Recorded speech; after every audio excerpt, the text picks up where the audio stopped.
नमस्कार बच्चों। तो आज मैं आप लोगों को 10 से लेकर के 100 तक के बीच जितनी भी भाज्य संख्याएं हैं उनके विभाज्यता का नियम बताने जा रहा हूं। और आप लोग अगर हमारे साथ जुड़े होंगे, हमारी वीडियो को देखते होंगे, तो आप लोगों को पता होगा कि कल मैं आप लोगों को 7 से लेकर 100 तक के बीच जितनी अभाज्य संख्याएं हैं उनका जो है कि विभाज्यता का नियम समझाया था, बताया था। तो आज मैं आप लोगों को 10 से लेकर 100 तक के बीच जितनी भी भाज्य संख्याएं हैं उनके विभाज्यता का नियम बताने जा रहा हूं। तो आइए बच्चों देखते हैं। यहाँ पे हेडिंग है divisibility rule of all composite numbers from 10 to 100, अर्थात 10 से 100 के बीच में जितनी भी सभी भाज्य संख्याएं हैं उनका विभाज्यता का नियम मैं बताने जा रहा हूँ। जब कैसे विभाज्यता उनके लिए चेक करोगे ट्रिक से, तो मैं जो है कि सारे विभाज्यता के नियम को जो भाज्य संख्याओं की है 3 भागों में बांटा हूँ। पहला है ऐसी संख्याएं जो दो सह-अभाज्य संख्याओं का गुणनफल हो, अर्थात product of two coprime factors, अर्थात ऐसी संख्याएं जिनका दो सह-अभाज्य गुणनखंड बन सके, अर्थात 2 को-प्राइम नंबर जिन संख्याओं का बन सके। पहला भाग में हम उनको बताएंगे। फिर ऐसी भाज्य संख्याओं को लेंगे जिनके सबसे लास्ट में यानी कि इकाई का अंक यूनिट डिजिट, अर्थात यूनिट प्लेस पे जो डिजिट है वो 5 है। तीसरा बताऊंगा ऐसी भाज्य संख्याएं जिनका कि सह-अभाज्य गुणनखंडों का गुणनफल न प्राप्त किया जा सके, तो ऐसी संख्याओं का भी मैं बताऊंगा। तो पहले कैटेगरी में देखो, जिसे हमने लिया हूँ 12, 14, 18, 20, 21, इस तरह से इन सभी संख्याओं का दो ऐसे गुणनखंड प्राप्त किए जा सकते हैं जो आपस में को-प्राइम अर्थात सह-अभाज्य होंगे और दोनों का गुणा करने पे ये संख्याएं प्राप्त हो जाएगी। तो इनके लिए क्या करना होता है, जैसे आपका मान लो 12 है, तो 12 का दो को-प्राइम फैक्टर या सह-अभाज्य गुणनखंड क्या होगा, पहला 3 हो जाएगा, गुणे 4 हो जाएगा, 4 3 12, और ये दोनों आपस में सह-अभाज्य संख्याएं हैं, तो ये जो है कि को-प्राइम फैक्टर्स दोनों हो गए। तो इनके लिए क्या करोगे, किसी भी संख्या को अगर 12 से विभाज्यता चेक करना है डिविजिबिलिटी, तो 3 का भी रूल अप्लाई करोगे और 4 का भी। अगर वो संख्या 3 और 4 दोनों से बारी बारी से डिविजिबल है तो वो जो है कि 12 से भी डिविजिबल हो जाएगी। इसी तरह 14 को आप जो है कि 7 गुणे 2, 7 और 2 दो को-प्राइम फैक्टर बना के कर लोगे दोनों से चेक करके। 18 के लिए 9 गुणे 2 हो जाएगा, 9 गुणे 2 इसका हो जाएगा। तो 9 से और 2 से दोनों से बारी बारी चेक करके देख लो, अगर दोनों से डिविजिबल है तो 18 से भी हो जाएगा। 20 को हम लिख सकते हैं 5 गुणे 4 या 4 गुणे 5, ये दोनों को-प्राइम नंबर हैं, को-प्राइम फैक्टर हैं, और जब इनका प्रोडक्ट निकालोगे तो 20 आएगा। तो कोई भी संख्या अगर वो संख्या 4 से भी विभाजित हो रही है और 5 से, दोनों से हो रही है, तो वो 20 से भी डिविजिबल होगी, डिवाइड हो जाएगी। और 5 का आपको नियम बताया हूँ कि संख्या के लास्ट में या तो 5 होगा या तो 0। अगर इसमें जैसे इसको चेक करना है तो पहले हम 5 का रूल अप्लाई करेंगे, तो आसान है, बस देखना है कि लास्ट में 5 या 0 है क्या। अगर ना तो 5 है और ना ही 0 है तो 5 से डिवाइड नहीं होगी, जब 5 से डिवाइड नहीं होगी 4 से हमें जरूरत ही नहीं है, 20 से डिवाइड नहीं होगी। 21 के लिए 7 गुणे 3 कर लोगे, 7 से अलग डिवाइड करके देखोगे रूल अप्लाई करके, और 3 का अलग से। 22 का 11 दूनी 22 हो जाएगा। 24 का, अब 24 का आप 6 और 24 नहीं लोगे, ऐसा लोगे दोनों गुणनखंड जो कि सह-अभाज्य हो, तो 8 3 24। तो 24 को क्या करोगे, 3 गुणे 8, ये दोनों आपस में सह-अभाज्य हैं। 3 से भी चेक करो और 8 से भी, कोई भी संख्या जो बारी बारी से 3 से भी डिविजिबल है और 8 से भी, वो संख्या जो है कि 24 से भी डिवाइड हो जाएगी। तो पहले 8 के लिए देखो, कि लगातार 3 जीरो है क्या, या लास्ट की 3 संख्याएं 8 से विभाजित हो रही है क्या। अगर ऐसा हो रहा है तभी 3 से चेक करोगे, नहीं तो नहीं करना। आगे 26 के लिए 13 दूनी 26 करोगे, 13 और 2 से देखोगे। 28 के लिए 7 चौक 28, 7 और 4 कर लोगे। 33 के लिए 11 तिया 33, अर्थात 3 और 11 दोनों का अप्लाई करो। 34 के लिए 17 दूनी 34। इसी तरह 100 तक की जितनी भी भाज्य संख्याएं हैं उनका 2 गुणनखंड ऐसा बनाओ जो कि आपस में सहअभाज्य हो। सहअभाज्य का मतलब कि उन दोनों का कॉमन फैक्टर जो हो, उभयनिष्ठ गुणनखंड हो अलग अलग जब निकालने पे, तो एक के अलावा कोई और न आए। अर्थात ऐसी 2 संख्याएं जिनका HCF या महत्तम समापवर्तक 1 होता है वो सहअभाज्य संख्याएं कहलाती हैं। तो ऐसी संख्याओं का ही गुणनखंड हमें प्राप्त करना है और बारी बारी से दोनों से दी हुई संख्या को चेक करके देख लेना है।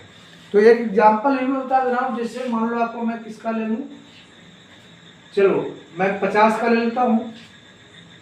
50 के लिए तो 50 को तोड़ो 2 भागों में, देखो 25 दूना 50, तो 2 गुणे 25 बराबर 50 हो जाएगा। अब 50 से हमें चेक करना है, तो 50 का जब हमने 2 को प्राइम फैक्टर बनाया तो 25 गुणे 2 हो गया, तो 2 का रूल अप्लाई किया तो देखो लास्ट में 0 है, 2 से तो हो जाएगा विभाजित। अब 25 से भी विभाजित होना चाहिए तभी 50 से होगा। तो 25 का नियम क्या है, 25 को भी तोड़ सकते हो 5 गुणे 5, अर्थात अगर ये 2 से तो हो गया। अब इस 80 को 2 बार 5 से काट के देख लो, तो देखो 5 से एक बार काटा तो 5 एकम 5, 5 छक 30, एक बार तो कट गया, 1 से कट गया। और दोबारे से जो इसका उत्तर आया 16 में भाग जा रहा है क्या 5 का पूरा पूरा नहीं जा रहा है, तो अर्थात ये 25 से डिविजिबल नहीं है। और जब 25 से डिविजिबल नहीं है तो केवल 2 से डिवाइड होने से काम नहीं चलेगा। अर्थात ये जो संख्या है 35780 ये 50 से पूरा पूरा डिवाइड नहीं होगा। आगे इसी तरह आप जो है कि सभी नंबर का 2 को प्राइम फैक्टर बना के अलग अलग दोनों से डिविजिबिलिटी का रूल अप्लाई करके चेक कर लो। अगर दोनों से बारी बारी से हो रहा है तो संख्या उस नंबर से भी डिवाइड हो जाएगा जिसका आप को प्राइम फैक्टर बनाए हो, और अगर ऐसा नहीं है तो उस नंबर से भी डिवाइड नहीं होगा। इसी तरह आपका एक और लेता हूँ 54। अब 54 का 2 फैक्टर बनाओ तो एक 27 आएगा, दूसरा 2 आएगा, 27 दूना 54। 56 का जो प्राइम फैक्टर होगा 7 गुणे 8 होगा, तो 7 का भी रूल अप्लाई करके देख लो। और 8 अर्थात कोई भी संख्या अगर 7 से और 8 से दोनों से बारी बारी डिविजिबल है तो 56 से भी हो जाएगा। आगे आपका 58 का कैसे करोगे, तो 58 के लिए कैसे करोगे, 29 दूना 58।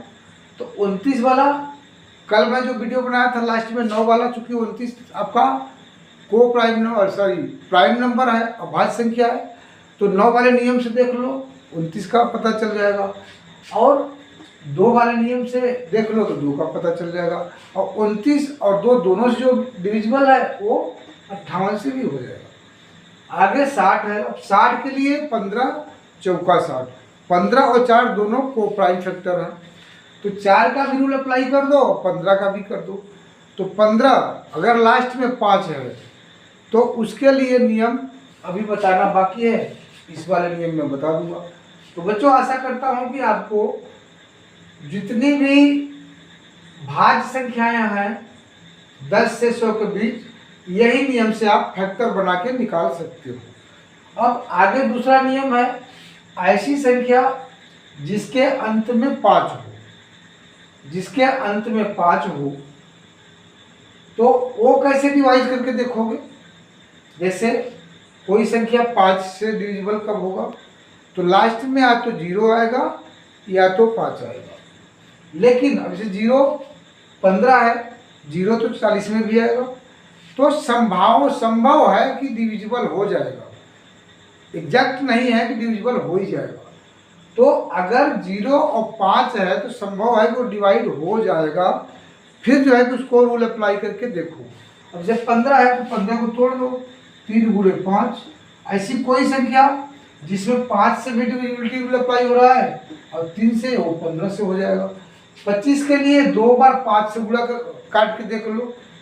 जैसे यहाँ मैंने काटा था, एक बार 5 से काटा, यहाँ 25 का नियम है।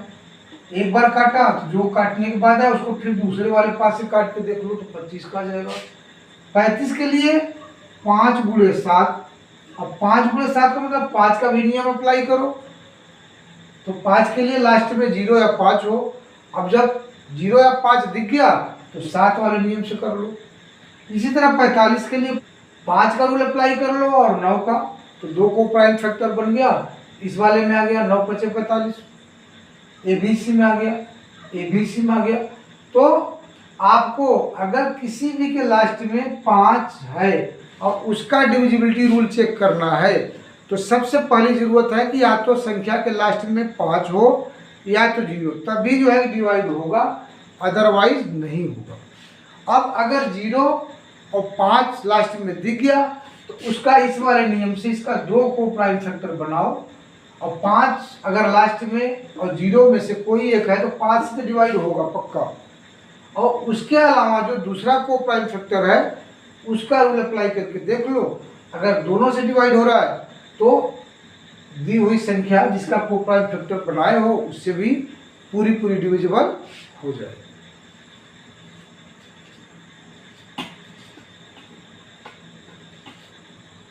अब अगला नियम है ऐसी संख्या का डिविजिबिलिटी रूल जिसका सह-अभाज्य गुणनखंड ही न बनता हो और न ही लास्ट में 5 हो। जैसे 16 है, अब 16 का आपका कोई भी सह-अभाज्य गुणनखंड नहीं मिलेगा, केवल 2 बार 4 मिलेगा। 16 का क्या लिख सकते हो, 4 गुणे 4। तो यही वाला रूल अप्लाई करो, 4 गुणे 4 है तो दी हुई संख्या को 4 से 2 बार काटो, लेकिन कितने, तो जिसका जो भी संख्या है उस संख्या को 16 से डिविजिबिलिटी चेक करना है तो लास्ट का 4 डिजिट उस संख्या का ले लो और वो 4 डिजिट को 2 बार 4 से काट के देख लो। 2 बार कैसे, एक बार 4 से भाग दे दो, जो पूरा कटने के बाद आए उसको फिर दोबारा 4 से काट लो। अगर दोनों बार पूरा कट गया तो 16 से भी कट जाएगा। अथवा आपको 16 का पहाड़ा आता है तो 16 से डायरेक्ट भाग दे के देख लो, दोनों नियम एक ही है। अब आगे आता है 27।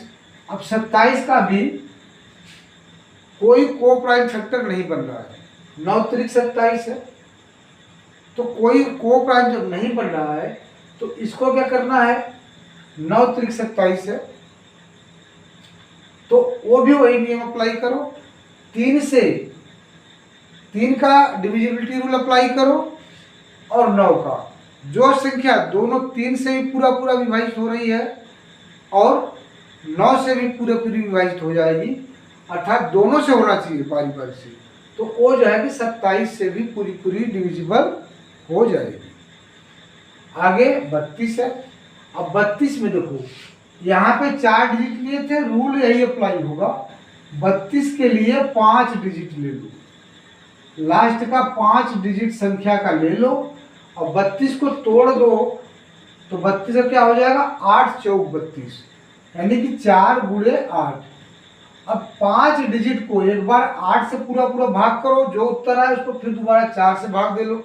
अगर बारी से दोनों बार 8 और 4 से पूरा कट के शेषफल 0 आ गया तो संख्या 32 से भी कट जाएगी। इसी तरह 64 का है। अब 64 को हम क्या लिखते हैं, 8 गुणे 8, तो 64 में 5 के आगे 6 डिजिट लेना पड़ेगा। इसमें कोई भी संख्या दिया हुआ है, अगर 6 डिजिट से ज्यादा अंकों की है, ये सब अगर इतने से ज्यादा अंकों की है तो 4 का ही है तो 4 ही लोगे। 3 डिजिट का है तो 3 को ही इन दोनों से बारी चेक करोगे और 2 का होगा तो 2 का जो है डायरेक्ट आप जो है 16 से देख लोगे करके।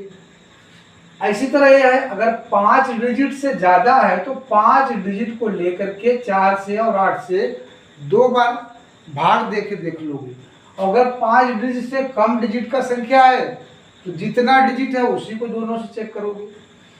इसी तरह 64 के लिए अगर 6 या 6 से ज़्यादा डिजिट का है तो एक बार में 6 डिजिट लेकर के और 8 से एक बार काटोगे, जो उत्तर आएगा फिर दोबारा 8 से काटोगे और दोनों बार पूरा पूरा कट जाता है तो वो 64 से भी विभाजित हो जाएगा। और अगर 6 डिजिट से कम अंकों की संख्या है तो जितने अंक की उतने को देख लो। जैसे इसका एग्जाम्पल हम बता दे रहे हैं, 64 से अगर डिविजिबिलिटी मान लो ये दिया हुआ है 3 2 5 7 6 9 8 4, ये इतना बड़ा संख्या है। बोल रहा है कि इसको चेक करो 64 से पूरा पूरा डिवाइड हो जाएगा कि नहीं। तो ये देखो 6 डिजिट से ज़्यादा हो गया तो इधर से हमेशा दाहिने तरफ से डिजिट लोगे, तो लास्ट से 6 डिजिट इसके लिए ले लो, 1 2 3 4 5 6 यहाँ तक ले लो। अब एक बार इसको 8 से डिवाइड करो तो 8 से कैसे देखो, 8 सत्ते 56, 1 बच गया, 8 दूनी 16, 8 एक कम 8, 1 बच गया, 8 दूनी 16, 2 बच गया, 8 3 24। एक बार तो पूरा पूरा कट गया है 6 डिजिट। अब जो इसका उत्तर आया दूसरे वाले 8 से फिर काटो उसको, तो देखो 8 8 9 72, 9 बार हो गया, ये 0 ले लिया, 0 बार, फिर 8 एक कम 8, फिर 4 बच गया, 8 पंजे 40। अब देखो इसमें 3 शेष बच गया, तो दूसरे वाले 8 से नहीं कटा पूरा पूरा, तो ये संख्या 64 से भी पूरी पूरी विभाजित नहीं होगी। यही नियम आपको 32 के लिए भी अप्लाई करना है, यही नियम आपको 16 के लिए भी अप्लाई करना है अगर बड़ी अंकों की संख्या है तो, और 27 के लिए 3 और 9 से यही नियम अप्लाई करना है। जो संख्या एक बार 3 से पूरा भाग दे दो, जो उत्तर आया उसको फिर 9 से भाग दे दो। अगर 3 और 9 दोनों से दोनों बार कट गया तो वो संख्या 27 से भी कट जाएगी। तो बच्चों आज बस यहीं तक, और आशा करता हूँ कि मेरा समझाने का ट्रिक आपको तरीका अच्छा लगा होगा। तो प्लीज़ अगर मेरी वीडियो आपको पसंद आ रही है तो बेल बजा के सब्सक्राइब कर लो, जिससे आने वाली मेरी आगे की वीडियो की भी नोटिफिकेशन आपको मिलता रहे। और बच्चों लाइक कर दो, जिससे हमें लगे कि आप लोगों को अच्छा लग रहा है। और अगर कोई भी डाउट हो, अब भी ना समझ में आया हो, तो प्लीज़ आप कमेंट लिखो, मैं फिर जो है कि आपको दूसरा एग्जाम्पल लेके सबका बताऊँगा।